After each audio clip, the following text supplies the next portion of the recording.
4월 23일 마가복음 16장 14절에서 20절, 드디어 마가복음 마지막 날 예수님의 부활하신 이후의 행적을 기록한 말씀 나누도록 하겠습니다. 성령의 충만을 받고 그리스도를 전파하라. 오늘 말씀을 보면 그 후에 라고 하면서 시점을 정확하게 기록하고 있습니다. 어떤 사건 이후에 이 오늘 이야기가 등장한다는 것입니까? 바로 세 여인과 두 제자가 예수님을 목격했던 일. 그래서 무덤가를 가서 그곳에서 천사를 만나고 돌아와 예수님의 말씀처럼 예수님이 살아나셨다라는 것을 남아있던 제자들에게 오늘 알렸던 그 사건 이후에 라고 기록되어 있습니다. 사실 예수님이 부활하셨다라는 사건 이들은 믿지 않았습니다. 그렇죠? 그렇기 때문에 그냥 소극적이고 숨어있고 혹시 누군가가 자신들을 찾아올까봐 숨어서 그냥 아무것도 하지 못한 채 일상을 이어가고 있습니다.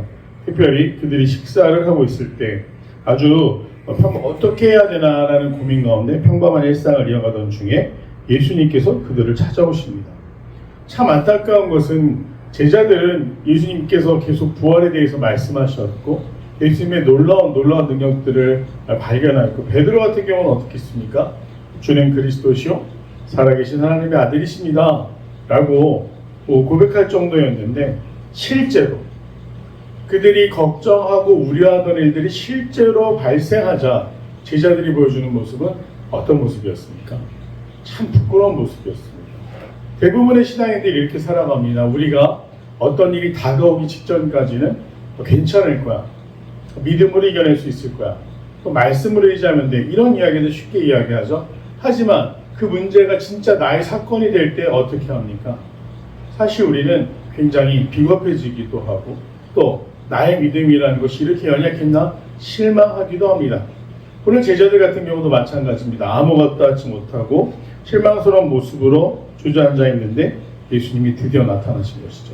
분명히 나는 부활할 것이다 라고 말씀하셨고 예수님은 부활하셨습니다 라고 말하는 사람들이 있는데도 그 제자들조차 믿지 못했던 상황. 그 가운데 예수님 찾아오셔서 그들을 어떻게 대하십니까? 그들의 믿음 없는 것과 마음이 완악한 것을 꾸짖으셨다. 그렇죠. 이것은 제자들이 예수님이 그토록 그 고난 가운데도 십자가를 감당하신 이유가 무엇입니까? 우리를 향한 사랑을 확증하시기 위해서 그 위에서 아버지 저들은 무슨 일을 하는지 알지 못합니다. 저들의 죄를 용서해 주십시오 라고 외치셨고 목마르다라고 외치셨고 아버지 내 영혼을 아버지 손에 맡깁니다 라고 그렇게 외치시던 예수님의 고난의 부르짖음, 우리가 그 십자가 고난을 생각할 때 오늘 이 제자들 참 우리의 모습과도 닮아 있지만 그 절망 앞에서 예수님이 당하신 그 고난의 형벌 앞에서 그들은 마치 그것이 자기 일이 될까봐 일어나지도 않는 일을 두려워하고 또 사람들을 두려워해서 숨어 있었던 그 모습, 그 믿음이 없고 연약한 모습을 예수님께서는 꾸짖으십니다. 실질적으로 어떤 일이 발생했을 때 믿음의 사람들이 의연히 담대하게 대처할 수 있는가? 사실은 대부분 잘 그러지 못합니다. 그러나 그 순간에 기억해야 될 것이 무엇입니까? 십자가의 능력이라는 거죠. 예수님이 죽음을 이기시고 사셨다. 예수님은 모든 절망을 끊어내시는 분이시다. 라는 믿음을 우리가 붙들어야 됩니다. 연약한 가운데서도 다 끝났어. 나에겐 아무것도 남지 않았어. 이렇게 절망하는 것이 아니라 주님이 어떻게 하셨지? 주님이 어떤 길을 보여주셨지? 주님은 지금 이러한 내 모습을 보시면서 어떻게 생각하실까? 우리가 그것을 기억해내야 돼요. 그 기억해낼 때 그리고 작게나마 연약하나마 기도를 시작할 때 예수님의 부활의 능력이 실질적으로 우리 삶으로 들어온다는 것을 우리가 믿음으로 고백할 수 있기를 간절히 소망합니다. 15절에 보면 또 이르시되 이제 사명을 주십니다. 너희는 온 천하에 다니며 만민에게 복음을 전하라. 믿고 세례를 받은 사람은 구원을 얻을 것이요 믿지 않는 사람은 정죄를 받으리라. 이것이 선교적 사명이라고 되어 있는데요. 마태복음 28장 19절부터 20절에 뭐라고 기록되어 있습니까? 그 말씀을 보면 예수님께서 우리에게 지상 대위임령을 주십니다. 너희는 가서 아버지와 아들과 성령의 이름으로 세례를 베풀고 내가 너희에게 가르친 것을 가르쳐 지키게 하라라고 명령하셨어요. 오늘 동일한 명령이 부활하신 제자들에게 이렇게 말씀하셨다라고 기록되어 있습니다. 너희 되시되 너희는 온 천하에 다니며 만민에게 복음을 전파하라. 믿고 세례받은 사람은 구원을 얻을 것이고 믿지 않는 사람은 정죄를 받으리라. 아멘. 우리가 믿음으로 그 십자가 사건을 인정하고 주님의 부활하심을 믿습니다 라고 고백할 때 우리에게 무엇이 선물로 주어진다라고 되어 있습니까? 구원을 얻을 것이고, 그리고 믿지 않는 자들에게는 정죄를 받으리라. 너무나 안타까운 것은 우리가 이 믿지 않는 자들에게 복음을 지속적으로 전하는 가운데 있습니다. 그리고 전하는 이유가 무엇입니까? 그들을 사랑하기 때문 아니겠습니까? 특별히 우리가 일면식도 없는 사람들을 전도하기도 하지만 우리가 가까운 사람들을 전도하기 위해 애쓰는 가운데 있습니다. 그 기도를 포기할 수 있는 이유가 무엇입니까? 언젠가 주님을 만나게 되는 날에 우리의 믿음을 따라서 우리의 심판이 정해져 있다. 그날이 우리에게 기다리고 있다라는 그 사실을 우리가 알기 때문에 간절히 그들을 구원하기 위해서 복음을 전하는 가운데 있지 않습니까? 소망하기는 우리가 정말로 이 전하는 일이 어렵지만 때를 얻든지 못 얻든지 기회가 있든지 없든지 우리가 정말로 사랑한다고 한다면 정중하게 그 마음을 열어야 될 때도 있지만 때로는 강력하게 붙들어야 될 때도 있습니다. 그 시기와 때를 분별할 수 있는 지혜를 구하며 놓치지 않는 우리가 되기를 간절히 소망합니다. 물에 빠진 사람을 구해주는데 제가 당신을 구해도 될까요? 제가 이제부터 당신의 몸을 좀 만져도 될까요? 이러면서 구하는 사람이 어떻겠습니까? 물에 빠진 사람을 구할 때는 어떻게 합니까? 뛰어들어서 그 물속에서 그를 붙들고 나와야 되는 것이죠. 전도라는 것도 마찬가지입니다. 오늘 주님에게 우리에게 명령하셨기 때문에 이 명령을 지키기 위해서 우리는 어떻게 해야 되는가? 때를 얻든지 못 얻든지 복음을 전해야 된다. 그렇게 말씀하신 후에 이 믿는 사람들은 이런 능력이 따를 것이다. 즉, 이 시기는 사람들의 문맹률도 높았고 서신이나 편지나 성경으로 복음을 전하는 데도 한계가 있었고 무엇보다 이 믿음이라는 것이 내가 경험하지 않고서는 잘할 수 없는 것이기 때문에 제자들에게 놀라지 말라. 너희들 그냥 아무것도 없이 가서 내 이야기의 증인이 되라고 말씀하시는 게 아니라 내 이름으로, 즉 예수 그리스도의 이름으로 귀신을 쫓아내며, 정말로 놀라운 일 아니겠습니까? 그 당시는 정신병이나 이 감정의 병들이 정확하게 진단을 할 수 없는 시기라 많은 사람들이 그 모든 것들을 귀신이 들렸다라고 판단을 했습니다. 그래서 이 귀신 들렸, 정신적인 영역, 또 신비의 영역에서 벌어지는 일들에 예수 그리스도의 능력의 이름으로 선포될 때 악한 영들이 떠나갈 것이다 라고 말씀하셨고요.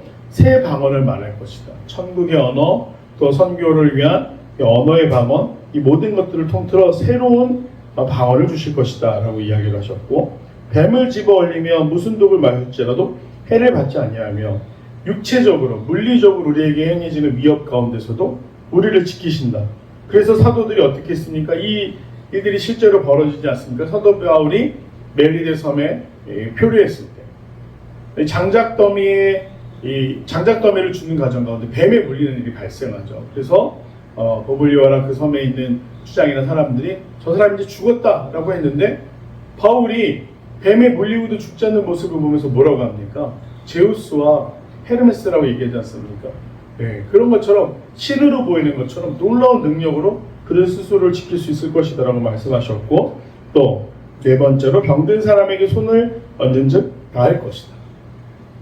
실제로 베드로도 많은 사람들을 고치기도 했고요. 또 그들이 성전으로 올라갈 때 어떤 일이 일어납니까? 안진뱅이를 일으켰습니다. 도르가라는 여인이 죽었을 때 어떻게 합니까? 그 여인을 살려내기도 합니다.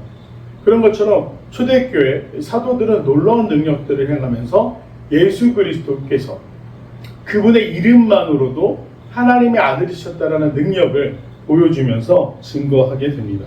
만약 이들에게 믿음이 없었다면 능력도 일어나지 않았을 것입니다. 담대한 마음으로, 간절한 마음으로 지금 주님 예수 그리스도의 이름으로 복음을 전해야 할 것입니다 라고 확신할 때 그때 어떤 일이 벌어진다 말씀하십니까? 우리가 상상할 수 없는 일들이 벌어질 것이다.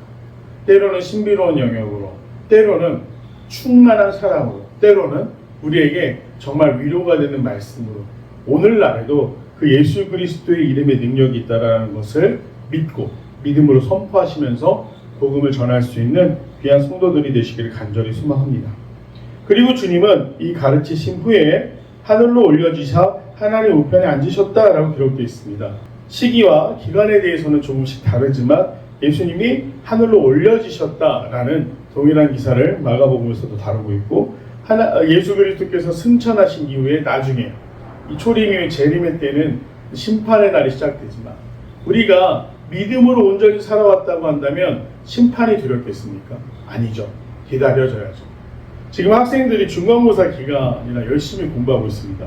저희 집에도 아이가 막 12시, 1시까지 공부하는 모습을 보면 기특하기도 하고 그렇습니다. 그런데 중요한 건 공부를 열심히 했느냐가 중요한 게 아니라, 정말로 앉아서 딴짓을 하거나 공부하는 척한 친구들은 시험날이 안 왔으면 할 것입니다. 잘 준비한 사람에게는 시험날은 어떤 날입니까? 자신의 실력을 뽐낼 수 있는 날입니다. 심판의 날은 두려운 날이 아닙니다.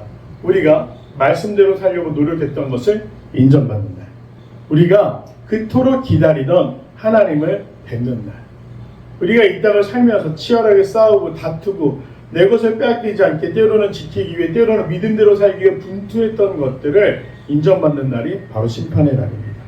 그런 것이 아니라 주님 다시 오실 때 기쁨으로 그날을 기다리며, 오늘 제자들이 나가 두루 전파할세 주께서 함께 역사하사, 이 말씀이 너무나 감동이 되지 않습니까? 제자들은 그 말씀을 순종해서 세상을 향해 나갔습니다. 그래서 미션이라고 합니다. 보내심을 받았다. 보내심을 받고 세상 가운데 나간 그들에게 주께서 함께 역사하사, 오늘 더 필그림 교회가 걷는 순례 여정 가운데도, 복음을 전하는 여정 가운데도 주께서 함께 역사하사라는 이 말이 함께할 줄로 믿습니다. 두려워하지 마시고 기대하시기를 바랍니다. 오늘 사랑하는 성도들의 삶 가운데도 주께서 함께 역사하사, 그 따르는 표적으로 말씀을 확실히 증언하십니다. 주께서 함께 역사하시니 무엇이 일어납니까? 표적이 일어난다고 되어 있습니다. 더 필그림 교회 가운데도 우리가 성장해 나가는 과정 가운데, 또 성도들을 모으는 과정 가운데 이 표적과 같은 일들이 일어날 줄로 믿습니다. 믿음으로 선포하십시오. 예수 그리스도의 이름으로 선포하십시오. 주님의 이름에 능력이 있다는 것을 잊지 마시고, 주께서 오늘 우리와 함께 역사하신다 라는 믿음으로 예수 그리스도의 놀라운 증인이 될 수 있는 귀한 믿음의 성도들이 되시기를 간절히 소망합니다. 우리 내용 관찰 한번 보겠습니다. 예수님께서 제자들을 어떤 말로 꾸짖으시며 무엇을 명령하십니까? 자, 믿음 없는 것과 마음이 완악한 것을 꾸짖으셨다. 그리고 그들에게 믿지 않는 그 믿음 없음을 꾸짖으신 이후에 너희는 온천하에 다니며 만민에게 복음을 전파하라고 명령하십니다. 자, 2번, 예수님께서 제자들이 복음을 전할 때 어떤 일이 일어난다라고 약속하십니까? 1번은 내 이름으로 귀신을 쫓아낼 것, 2번은 새 방언은 말할 것, 3번은 배부를 집어 올리며 무슨 독을 마실지라도 해를 받지 아니할 것, 4번은 병든 사람에게 손을 얹은 즉 나을 것이라고 능력에 대해서 말씀하셨고 약속하셨습니다. 자, 연구와 묵상 한번 보겠습니다. 3번, 예수님의 제자들이 복음을 전할 때 왜 귀신이 쫓겨나며 방언과 치유의 표적이 일어납니까? 예수 그리스도의 이름에 능력이 있기 때문이죠. 우리는 예수님의 대리인이 된 겁니다. 대사가 된 거예요. 임금이 과거 이 어사라는 사람들을 각 지방으로 파견을 해서 그 지방의 행정이 잘 이루어지고 있는지, 왕의 명령대로 통치되고 있는지 그 확인하고, 또 그렇지 않을 경우에 그 처벌할 수 있는 권한을 준 어사들을 보냈습니다. 그때 그 어사들이 사실 누구를 대신해서 그 자리에 가 있는 것이죠? 왕을 대신해서 가 있는 거예요. 어사가 하는 말은 왕의 말처럼 권위가 있었습니다. 그렇기 때문에 오늘 제자들이 복음을 선포할 때 귀신이 왜 쫓겨나느냐? 우리에게 능력이 되시는 예수 그리스도의 이름, 그 이름에 능력이 있기 때문에 그 이름으로 선포할 때 악한 영들은 떠나간다 라고 이야기하고 있는 것이죠. 그래서 우리가 대사답게 살아갈 수 있는 그 경건과 거룩의 훈련을 기쁨으로 감당할 수 있는 성도들이 되시기를 간절히 소망합니다. 두려워하지 마시기 바랍니다. 4번, 성령의 능력을 받아 그리스도를 증거하여 놀라운 구원의 역사를 이루는 제자들의 모습에서 무엇을 느낍니까? 비로소, 즉 예수님은 참 신이자 참 인간이셨기 때문에 어떻게 보면 우리가 할 수 없는 부분들에 대해서 본을 보여주셨습니다. 이 일로 와, 이 길이 맞아, 이렇게 하는 것이 옳다라고 보여주셨어요. 그런데 그것을 말하자면 배우고 있는 학생들이나 따르는 제자들이 할 수 없는 영역에 이르렀다? 그러면 예수님 한 번만 탁월하셨던 것이죠. 근데 그렇지 않았어요. 부족하고 흠이 많았고 겁에 질려서 도망치고 숨어 있었던 제자들도 이 부활하신 예수님을 만난 이후에 예수님의 이름의 능력을 믿으면서 놀라운 일들을 행하는 것을 보면서 우리도 할 수 있다. 우리도 그 이름의 능력을 믿어야 된다. 제자들이 그런 것처럼 내가 하는 것이 아닙니다. 조금이라도 내가 한다는 생각이 있으면 실패할까 두려워지게 돼 있습니다. 그런데 내가 하는 것이 아니기 때문에 제자들처럼 오로지 예수님의 이름을 의지하고 능력을 행하는 모습을 보면서 우리도 할 수 있다. 우리도 전할 수 있다. 우리도 새 방언을 말하고 또 해를 당하지 않고 또 병을 낫게 하며 그리스도를 전파하는 악한 영들이 떠나가게 되는 그런 일들을 할 수 있다라고 우리가 믿음으로 고백할 수 있게 되는 것이죠. 할당과 적용입니다. 성령님의 도우심을 크게 경험하며 복음을 전했던 적은 언제입니까? 전도의 두려움을 극복하고 담대하게 복음을 전하기 위해 무엇을 실천하겠습니까? 저도 청년 시절 제가 그 전도회를 통해서 얻었던 경험들, 또 그뿐만 아니라 목회를 계속 이어나가면서 때때로 담대하게 선포해야 됐던 상황들, 그런 것들을 생각해 볼 때 오늘 이러한 말씀들이 정말 예수님의 이름에 능력이 있다라는 것을 경험하게 했습니다. 바라기는 사랑하는 성도님들께서도 굳건한 믿음 가운데 그 이름의 능력이 있음을 믿으시고 선포하실 때 이러한 놀라운 역사들이 우리 삶의 현장에서 일어나리라 믿어 의심치 않습니다. 믿으십시오. 또 믿기 위해 기도하십시오. 믿기 위해 말씀을 붙드십시오. 그럴 때 우리도 또한 능력 있는 사도들과 같이 예수님의 이름의 능력을 경험하게 될 줄로 믿습니다. 우리도 보내심을 받았다는 사실을 기억하시면서 기쁨으로 이 부활의 증인 될 수 있는 귀한 성도들이 되기를 간절히 소망합니다. 이 마가복음의 말씀 오늘 끝나지만 이 역사는 계속되고 있습니다. 마가복음은 16장으로 끝났지만 마가복음 17장, 18장 그 이유를 써 내려가는 것은 누구의 몫입니까? 이제 믿음을 이어가는 우리의 몫이라는 사실을 기억하시고 부활의 증인 당당하게 이 세상을 살아가는 부활의 증인들 되시기를 간절히 소망합니다.